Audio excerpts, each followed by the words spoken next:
പഠിച്ചിട്ടൊന്നും തലയിൽ കയറുന്നില്ല. എല്ലാവരും ഇങ്ങനെ പ്രഷറൈസ് ചെയ്തുകൊണ്ടിരിക്കുക. ഞാൻ എന്നാ ചെയ്യണ്ടേ? പരീക്ഷയ്ക്ക് തോക്കു വച്ചാ. ഒത്തിരി പിള്ളേരുടെ ഈ പരീക്ഷാ കാലഘട്ടത്തിലുള്ള ടെൻഷനും വിഷവും പരിഭവവും പരാതികളും ഒക്കെ ഇതൊക്കെ തന്നെയാണ്. ഒരു കഥ പറയട്ടെ, എന്നിട്ട് നമുക്കൊരു തീരുമാനമെടുക്കാം. നരേന്ദ്രൻ എന്ന് പറയുന്ന ഒരു തനി തെമ്മാടിയായ ഒരു മനുഷ്യനുണ്ടായിരുന്നു. അയാൾ ഒരിക്കൽ ശ്രീരാമ പരമഹംസൻ എന്ന് പറയുന്ന മഹാജ്ഞാനിയായ ഒരു സന്യാസിയുടെ അടുത്ത് ചെന്നു. അയാൾ പറഞ്ഞു, ഗുരു, എന്റെ കൈക്കകത്ത് ഒരു പക്ഷിക്കുഞ്ഞിരിപ്പുണ്ട്. ഈ പക്ഷിക്കുഞ്ഞിന് ജീവനുണ്ടെന്ന് പറഞ്ഞ് ഇതിന്റെ കഴുത്ത് ഞെരിച്ച് ഞാൻ കൊല്ലും. എന്നാ ഈ പക്ഷിക്കുഞ്ഞ് ചത്തതാന്ന് പറഞ്ഞാൽ അതിനെ ഞാൻ പറത്തിവിടും. അങ്ങേക്ക് തീരുമാനിക്കാം ഇതിന്റെ ആയുസ്സും ഇതിന്റെ വിധിയും. ചോദ്യം അല്പം ഉടായിപ്പായതിനാൽ ഈ സന്യാസി അല്പനേരം കണ്ണടച്ച് പ്രാർത്ഥിച്ചതിന് ശേഷം നരേന്ദ്രന്റെ മുഖത്ത് നോക്കിക്കൊണ്ട് സന്യാസി ഇപ്രകാരം പറഞ്ഞു, ആ പക്ഷിക്കുഞ്ഞിന്റെ ജീവൻ ഇപ്പോൾ ഇരിക്കുന്നത് നിന്റെ കയ്യിലാണ്. നമ്മളൊക്കെ പരീക്ഷയ്ക്ക് പഠിക്കും അല്ലെ? ഈ പരീക്ഷയാണോ ജീവിതം? അല്ല. പക്ഷേ പഠിക്കുന്നത് ജീവിക്കാൻ വേണ്ടിയാ. അതുകൊണ്ട് നമ്മുടെ ജീവനും നമ്മുടെ ജീവിതവും ഒക്കെ ഇരിക്കുന്നത് നമ്മുടെ കരങ്ങളിലാണ്. നമുക്ക് വേണമെങ്കിൽ ഇതിന്റെ കഴുത്ത് ഞെരിച്ചു കൊല്ലാം, അല്ലെങ്കിൽ നമുക്ക് വേണമെങ്കിൽ അത് പറത്തിവിടാം. ചുറ്റുവട്ടമുള്ള എല്ലാവരും നമ്മളെ സപ്പോർട്ട് ചെയ്യുന്നവരാ. അവർ ടെൻഷൻ അടിക്കുന്നത് നമ്മളോടുള്ള സ്നേഹം കൊണ്ടാ. നമ്മൾ പഠിച്ചില്ലെങ്കിലോ, നമ്മൾ ജയിച്ചില്ലെങ്കിലോ എന്റെ മക്കളുടെ ഭാവി എന്തായിരിക്കും, ഞങ്ങൾ പഠിപ്പിക്കുന്ന പിള്ളേര് ജയിക്കുവോ, നമ്മുടെ ടീച്ചർമാരുടെയും മാതാപിതാക്കളുടെ ഒക്കെ ആകുലതകൾ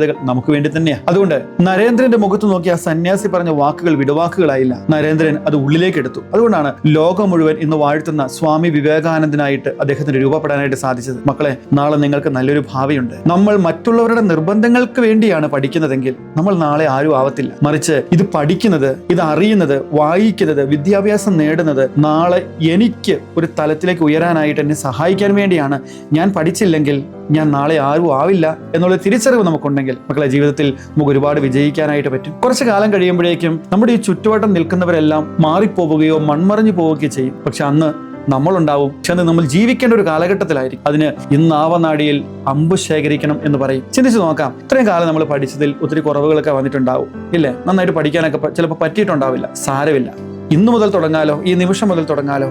ഈ ഒരു തീരുമാനം എടുക്കാനായിട്ട് നമുക്ക് സ്വയം പറ്റുക എന്നുള്ളതാണ് ഏറ്റവും പ്രധാനപ്പെട്ട കാര്യം. അതുകൊണ്ട് ഈ നിമിഷം മുതൽ നമുക്ക് ആരംഭിക്കാം. കൂടുതൽ നന്നായിട്ട് പഠിക്കാനായിട്ട് നമുക്ക് നമ്മുടേതായ കാര്യങ്ങളൊക്കെ നമുക്കൊന്ന് ക്രമീകരിക്കാം. അപ്പം നല്ലൊരു പരീക്ഷാ കാലഘട്ടം ആശംസിക്കുകയാണ്. നമുക്ക് എന്തെങ്കിലുമൊക്കെ സംശയങ്ങൾ ഉണ്ടെങ്കിൽ അങ്ങോട്ടും ഇങ്ങോട്ടൊക്കെ ചോദിച്ച് പഠിക്കാനായിട്ടും മനസ്സിലാക്കി പഠിക്കാനായിട്ടും സാധിക്കട്ടെ. നല്ല പരീക്ഷാ കാലഘട്ടം. ദൈവം നിങ്ങളെ അനുഗ്രഹിക്കട്ടെ. ആമേൻ.